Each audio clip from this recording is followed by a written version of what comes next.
حي على الصلاة.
اس ایک آیت مبارکہ کے اندر اللہ تبارک و تعالی نے 4 دفعہ لفظ دنیا کے اندر اگر کوئی کام کسی تکبر کے حوالے کیا جائے تو وہ کہتا ہے کہ اس کام کو ہم بھی کر کے دکھائیں گے.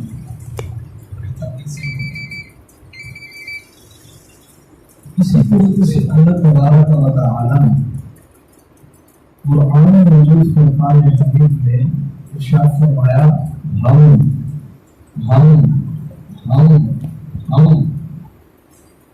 نے بھی اس نصیحت نامے کو نازل کیا اور ہم بھی اس کی حفاظت کی ذمہ دار ہیں. علماء نے قرآن پاک کی 57 صفات نامزد کی جس میں 2 قرآن پاک کے ذاتی نام ہیں 55 صفات نام ہیں. 2 ذاتی نام قرآن پاک سے ثابت ہوتے ہیں. اللہ پاک ارشاد فرماتے ہیں لَقَدْ أَنزَلْنَا هَذَا الْقُرْآنَ. ایک ذاتی نام ہے قرآن اور دوسرا ذاتی نام ہے فرمایا ذَلِكَ الْكِتَابُ. اور عجیب بات یہ ہے کہ اللہ تبارک و تعالی ایک مقام کے اوپر ان دونوں ناموں کو اکٹھا ذکر فرمایا. فرمایا وَإِنَّهُ لَقُرْآنٌ كَرِيمٌ فِي كِتَابٍ مَّكْنُونٍ. اور سب سے پہلے آپ قرآن کا معنی سمجھیے اور پھر کتاب کا معنی سمجھیے. قرآن پاک کہتے ہیں ایسی کتاب کو جو بار بار پڑھی جائے. آج ہم دیکھ رہے ہیں رمضان کی اس مہینے کے اندر قرآن پاک کی گنگنا جا رہا ہے. جن لوگوں کے سینوں کو اللہ نے اپنی محبت سے بھر دیا ہے وہ اللہ کے کلام کو پڑھتے پڑھتے کرتے نہیں ہیں. اور سے ایک صاحب مجھے ملے وہ کہنے لگے کہ حضرت میں آپ کو اپنے دین کے معاملات بتاؤ. ضرور بتائیے. وہ کہنے لگے کہ فجر کی نماز کے بعد بیٹھتا ہوں اللہ پاک کی توفیق سے 10 سپارے پڑھ لیتا ہوں. ظہر کی نماز 5 سپارے پڑھ لیتا ہوں. اور پھر رات کو تراویح سے فارغ ہوتا ہوں پھر سو جاتا ہوں. اللہ پاک کی توفیق سے 15 سپارے پڑھ لیتا ہوں. اسی ترتیب سے 24 گھنٹے کے اندر ایک قرآن پاک مکمل کر رہا ہے. تو قرآن پاک کا معنی ہے ایسی کتاب جو بار بار پڑھی جائے. اس کا تعلق پڑھنے کے ساتھ. اور کتاب کا معنی ہے کہ جو کاغذوں کے اوپر لکھ کر کے کتابی شکل کے اندر محفوظ کیا جائے. لوگوں نے قرآن پاک پڑھ کر کے اللہ تبارک و تعالی نے اس کو سینوں کے اندر محفوظ کروایا اور لکھ کر کے اللہ تبارک و تعالی نے صفینوں کے اندر محفوظ کروایا. تو اللہ تبارک و تعالی نے اس قرآن پاک کی 2 طریقوں سے حفاظت فرمائی. حیثیت سے بھی حفاظت فرمائی اور کتاب ہونے کی حیثیت سے بھی حفاظت فرمائی.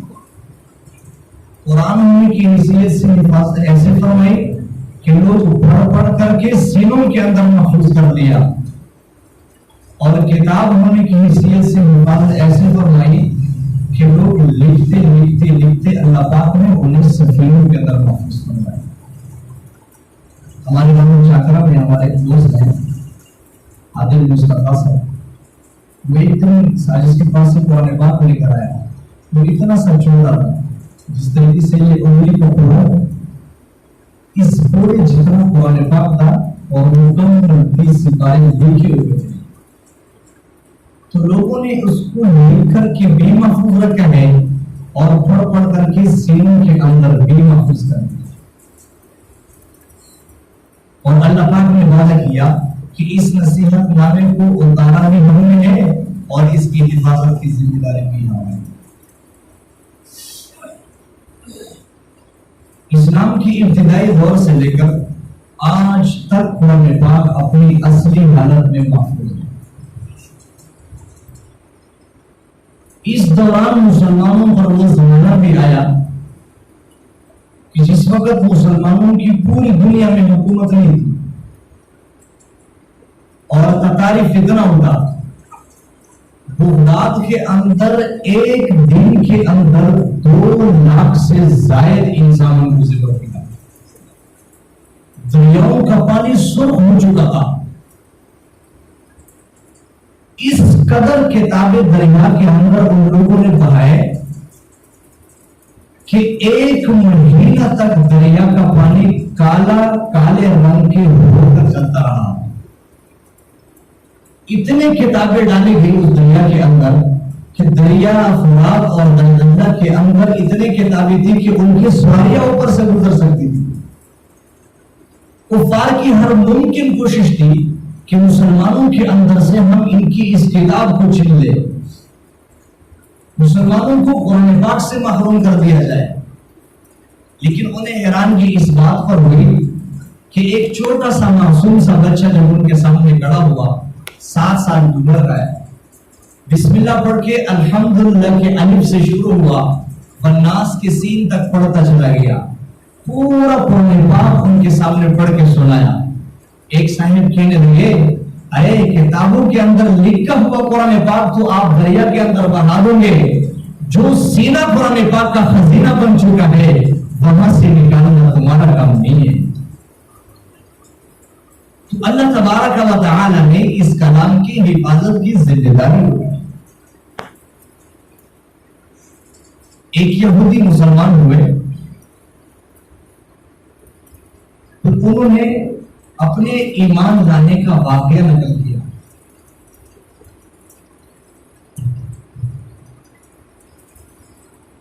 وہ کارگزاری اس طرح ہے کہ انہوں نے کہا کہ مجھے کسی نے تبلیغ نہیں کی، کسی نے مجھے ایمان لانے کی دعوت نہیں دی. میں مسلمان اس طرح ہوا کہ دنیا کے اندر 3 بڑے مذاہب ہیں، اسلام اور یہود اور نصارہ، اور ان میں سے ہر کسی کا کہنا یہ ہے کہ ہم سچے ہیں. تو میں نے ان تینوں کا جائزہ لیا کہ میں دیکھتا ہوں کہ کون سچے ہے. تو وہ کہتے ہیں کہ میں نے ایک تورات کو لیا اور پھر ان کو جا کے ایک کاتب کے پاس لے کے گیا ہوں اور کاتب سے کہا کہ آپ اپنی طریقے سے اس کے اندر تحریف کر دیں، کچھ صفحات آگے پیچھے کر دیں اور بیچ میں سے کچھ نکال دیں، کچھ اپنی طرف سے شامل کر دیں. تو انہوں نے اسی طریقے سے کیا. ہفتہ 2 کے بعد میں جب ان کے پاس گیا ہوں اور ان سے پوچھا بھائی آپ نے وہ تورات تیار کر لی؟ تو وہ تیار ہو چکی ہے.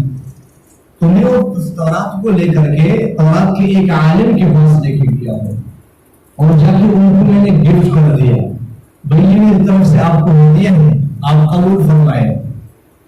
تو اس تورات کے عالم نے اسے قبول بھی کیا اور میرا شکریہ ادا کیا اور چائے پلائی اور بڑے اچھے طریقے سے مجھے رخصت کیا.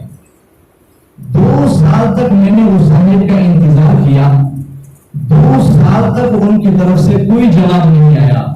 تو میں اس نتیجے پر پہنچا کہ یہ دنیا کے اندر محفوظ کتاب نہیں ہے، نہ ان کے ماننے والے سچے ہیں، نہ یہ کتاب محفوظ ہے۔ اس کے بعد پھر میں ایک انجیل کو لے آیا اور اس انجیل کو لے کر کے انہی کاتب کے پاس لے گیا، اور اس کاتب سے میں نے کہا کہ اس کے اندر بھی اسی طریقے سے رد و بدل کر دے، کچھ صفحات آگے پیچھے کر دے، کچھ اپنی طرف سے شامل کر دے، کچھ اس سے نکال دے۔ 2-3 ہفتے کے بعد وہ مکمل ہو گئے۔ تو اس انجیل کو میں لے کر کے انجیل کے ایک عالم کے پاس لے کے گیا ہوں اور جا کے ان کو میں نے حاضر کر دیا۔ تو بڑے اچھے اخلاق سے انہوں نے اس کتاب کو قبول بھی کیا اور میرا شکریہ بھی ادا کیا اور چائے پلائی اور بڑے اچھے انداز سے مجھے رخصت کیا۔ 2 سال تک ان کا بھی انتظار کرتا رہا کہ ان کی طرف سے کیا رد عمل آتا ہے۔ 2 سال تک انتظار کیا، کوئی رد عمل نہیں کیا۔ تو میں اس نتیجے پر پہنچا کہ یہ کتاب بھی دنیا کے اندر محفوظ نہیں ہے اور اس کے ماننے والے بھی سچے نہیں ہیں۔ اور پھر میں نے قرآن پاک کو لیا اور قرآن پاک کو لے کر کے کاتب کے پاس لے کے گیا ہوں اور ان سے کہا کہ اس کے اندر رد و بدل کر دے، آگے پیچھے کر دے، شروع سے صورتوں کو اٹھا کر کے آخر میں لگا دے، آخر کی صورتوں کو اٹھا کر کے شروع میں لگا دے، اور بیچ میں سے کچھ آیات نکال دے، اپنی طرف سے کچھ جملے شامل کر دے۔ اسی طریقے سے انہوں نے کیا۔ 3 ہفتے کے بعد ان کے پاس گیا ہوں، بھائی تیار ہو؟ تو انہوں نے کہا جی کتاب تیار ہو گئی۔ اور میں لے جا کر کے مسجد کے اندر ایک حافظ صاحب بیٹھے ہوئے تھے، ان کو جا کر کے قرآن پاک میں نے ہدیہ کر دیا۔ تو انہوں نے بڑی خوشی سے قرآن پاک کو قبول کر لیا اور میرا شکریہ ادا کیا اور مجھے کہا آپ تشریف رکھیے، آپ کو ہم چائے پلائیں گے۔ تو میں بیٹھ گیا۔ اب میں بیٹھا ہی تھا کہ انہوں نے قرآن پاک کو کھولنا شروع کر دیا اور جس طریقے سے وہ پڑھتا رہا آہستہ آہستہ میں دیکھ رہا ہوں کہ ان کا چہرہ متغیر ہوتا جا رہا ہے۔ تھوڑی دیر گزری تھی کہ انہوں نے قرآن پاک کو بند کیا، ایک طرف رکھ دیا اور پھر مجھے کہنے لگے کہ بھائی آپ ٹھیک ہیں؟ میں نے کہا مسئلہ کیا ہے؟ تو وہ کہنے لگے کہ یہ آپ نے جاگتے ہوئے لکھوائی یا سوتے ہوئے؟ میں نے کہا آپ مجھے بات سمجھائے، مسئلہ کیا ہے؟ تب پھر انہوں نے جو ہے نا قرآن پاک کو کھولا اور شروع سے پڑھنا شروع کر دیا اور پھر ایک ایک غلطی گنوائی، یہ اس طریقے سے نہیں بلکہ اس طریقے سے نہیں، اس طریقے سے نہیں، اس طریقے سے ہے۔ اس کے بعد میں اس حافظ قرآن کے قدموں میں لیٹ گیا اور میں نے کہا کہ میں آپ کی طرف گفٹ نہیں آیا بلکہ میں آپ کا امتحان لینے آیا تھا، ہاتھ بڑھائے میں کلمہ پڑھ لیتا ہوں۔ اس وقت میں نے کلمہ پڑھ لیا اور میں مسلمان ہو گیا اور میں اس نتیجے پر پہنچا کہ اگر دنیا کے اندر کوئی کتاب محفوظ ہے تو وہ قرآن پاک ہے، اور اگر کوئی مذہب سچا ہے تو وہ دین اسلام ہے۔ ہمیں اس بات پر فخر ہے کہ اللہ تبارک و تعالی نے ہمیں مذہب اسلام عطا فرمایا ہے اور ہمیں کتاب قرآن پاک عطا فرمایا ہے۔ اللہ پاک کا وعدہ ہے اِنَّا نَحْنُ نَزَّلْنَا الذِّكْرَ وَإِنَّا لَهُ لَحَافِظُونَ۔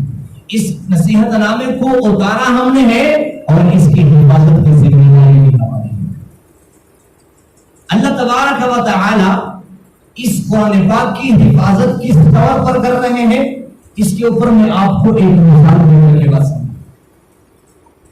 اگر ایک بادشاہ یہ کمٹمنٹ کرے کہ ملک کی چاروں سرحدوں کی حفاظت میری ذمہ داری ہے، وہ بادشاہ بذات خود تو ملک کے چاروں سرحدوں پر جا کر کے پہرا نہیں دے گا، پہرا دے گا بھائی نہیں دے گا، وہ ایک فوج تیار کرے گا اور پھر آپ نے دیکھا ہے کہ فوج کے اندر اچھے اچھے لوگ رکھے جاتے ہیں۔ ہر بندہ یہ چاہے کہ میں فوج کے اندر بھرتی ہو جاؤ، بھرتی ہو سکتا ہے؟ نہیں ہو سکتا ہے۔ ہر بندہ فوج میں بھرتی نہیں ہو سکتا ہے۔ فوج کے اندر چنے ہوئے لوگ رکھے جاتے ہیں۔ فوج میں بھرتی ہونے کے لیے وہ 2 بات کرنی پڑتی ہے اور پھر جا کے جب انہیں پسند آ جائے پھر جا کے وہ رکھتے ہیں بھئی یہ اس قابل ہے کہ یہ ملک کی حفاظت کر سکتا ہے، اس کو رکھتے۔ اسی طریقے سے جس طریقے سے ملک کی اس بادشاہ نے فوج کو رکھ کر کے اور ملک کے چاروں سرحدوں کی حفاظت کرنا کر کے اور پھر دعویٰ دائر کرتا ہے کہ دیکھو ملک کی چاروں سرحدوں کی حفاظت میں نے کی ہے، بذات خود تو نہیں کی، اس فوج سے کروائی ہے۔ اسی طریقے سے اللہ تبارک و تعالی نے قرآن پاک کی حفاظت کی ذمہ داری اٹھائی ہے۔ اب اللہ تبارک و تعالی اس دعوے کو کس طور پر پورا فرما رہے ہیں؟ اس کے لیے اللہ تبارک و تعالی نے اپنے بندوں میں سے بندوں کا انتخاب کیا۔ ہر بندہ یہ چاہے کہ میں اللہ کے کلام کا حافظ بن جاؤں، اللہ کے کلام کو اپنے سینے میں محفوظ کر لو، ایسا نہیں ہو سکتا۔ جس سینے کے اندر اللہ تبارک و تعالی اپنے کلام کی حفاظت فرما رہے ہیں وہ عام سینہ نہیں ہے بھائی، وہ اللہ پاک کے چنے ہوئے لوگ ہیں۔ اللہ پاک نے اپنے بندوں میں سے بندوں کا انتخاب کیا اور ان کی سینوں کا انتخاب کیا، اور پھر جا کے اللہ تبارک و تعالی نے ان کی سینوں کے اندر اپنے کلام کی حفاظت فرمائی۔ یہ قرآن پاک بہت بڑی دولت ہے بھائی، بہت بڑا خزانہ ہے۔ اس لیے اللہ تبارک و تعالی اپنے بندوں کی سینوں میں اس کی حفاظت کر رہے ہیں۔ اپنے گھروں کے اندر خواتینوں کو دیکھا ہے، ان کے پاس قیمتی خزانہ کیا چیز ہوتی ہے؟ سونے چاندی کی جو چیزیں ہیں وہ خواتین کے ہاں بڑا خزانہ ہے۔ اور خواتین کیسے سنبھل کر رکھتی ہیں؟ چھوٹے چھوٹے بکس بنے ہوتے ہیں، ان کے اندر سنبھل کر رکھتی ہیں، اور پھر بڑے بڑے بکس میں رکھ کر پھر تالے لگاتے ہیں، اور جس کمرے کے اندر وہ خزانہ پڑا ہوتا ہے اس کمرے کو بھی تالا لگا کے باہر نکلتی ہے۔ کیوں؟ اس لیے کہ انہیں پتہ ہے کہ اس کے اندر قیمتی خزانہ ہے۔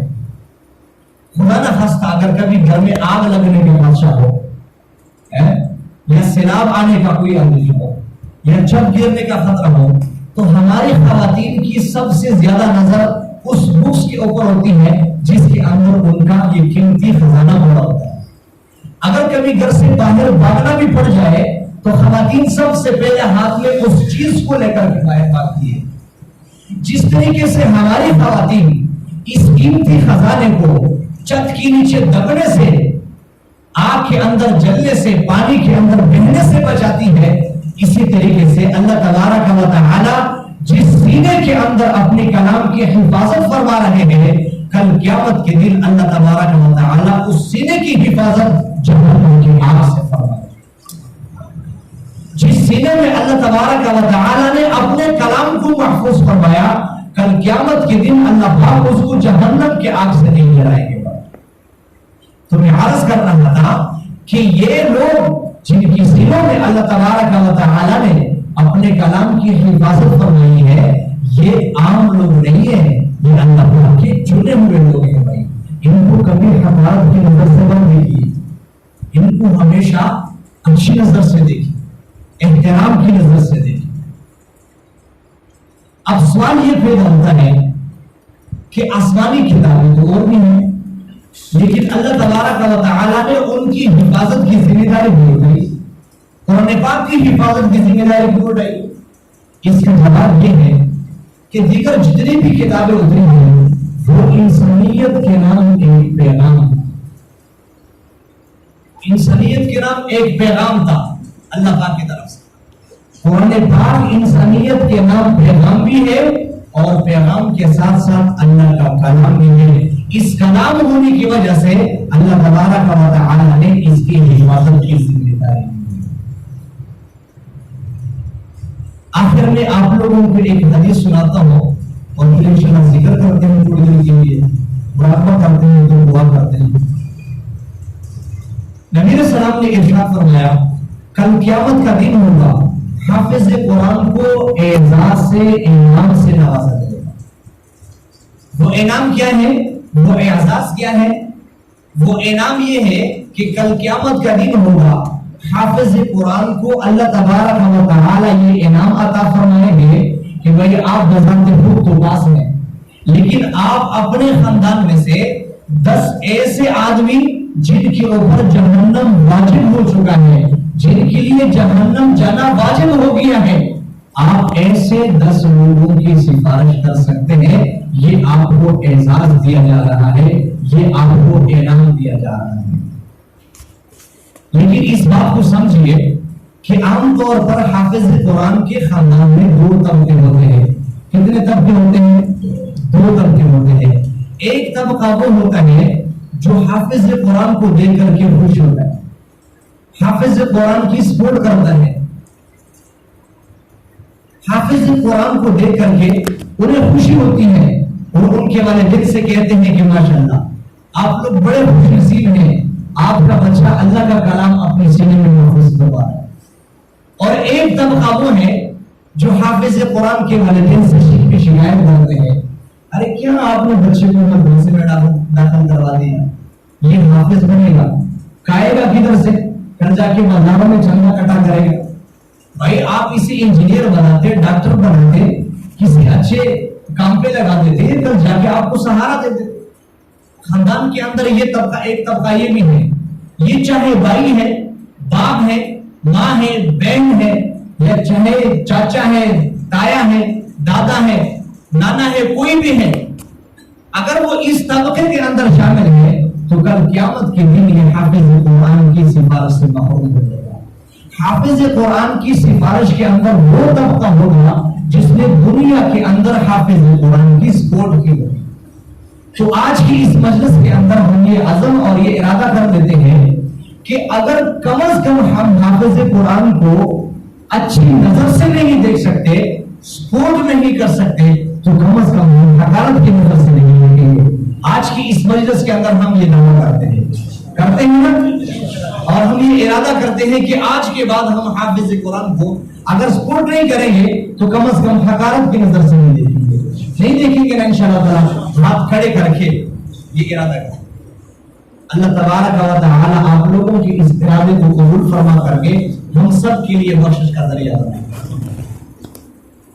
اب آخر میں جس حضرات نے قرآن پاک سنایا ہے ان کے لیے دعا کرتے ہیں کہ اللہ تبارک و تعالی ان کے پڑھنے کو قبول فرمائے، اور جن لوگوں نے پیچھے کھڑے ہو کر کے سنا ہے اللہ تعالی ان کے سننے کو قبول فرمائے، اور اس کے اندر جتنے کمیاں کوتاہیاں ہوئی ہیں، غلطیاں ہوئی ہیں، اللہ تبارک و تعالی اپنے فضل سے، اپنے کرم سے، اپنے مہربانی سے، اپنی شفقت سے انہیں معاف فرمائے، کیونکہ ہم انسان میں کمزور ہیں، انسان ہونے کے ناطے غلطیاں ہو جاتی ہیں، کمیاں کوتاہیاں ہو جاتی ہیں، تو اللہ تبارک و تعالی بڑے غفور رحیم ہے۔ انشاءاللہ تعالی اللہ پاک سے مانگیں گے، اللہ تبارک و تعالی کمیاں کوتاہیوں کو بھی معاف کریں گے، اور اس کے ساتھ ساتھ اسے قبول فرما کر کے انشاءاللہ ہم سب کی بخشش کا ذریعہ بنائیں گے۔ تھوڑی دیر کے لیے مراقبہ کرتے ہیں، پھر انشاءاللہ اس کے بعد دعا کرتے ہیں۔